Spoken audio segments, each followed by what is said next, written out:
Install the sensor mounting plate using screws or cable ties at the desired sensor location, or use a sensor-specific mounting stand that already includes a mounting plate.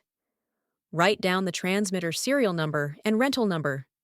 This step is important for sensor traceability and installation records.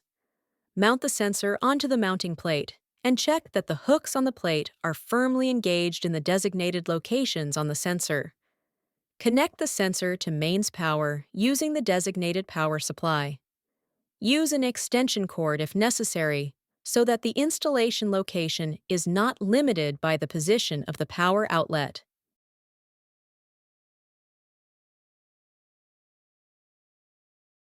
For more guides, explore our other tutorials at egate.io/learning.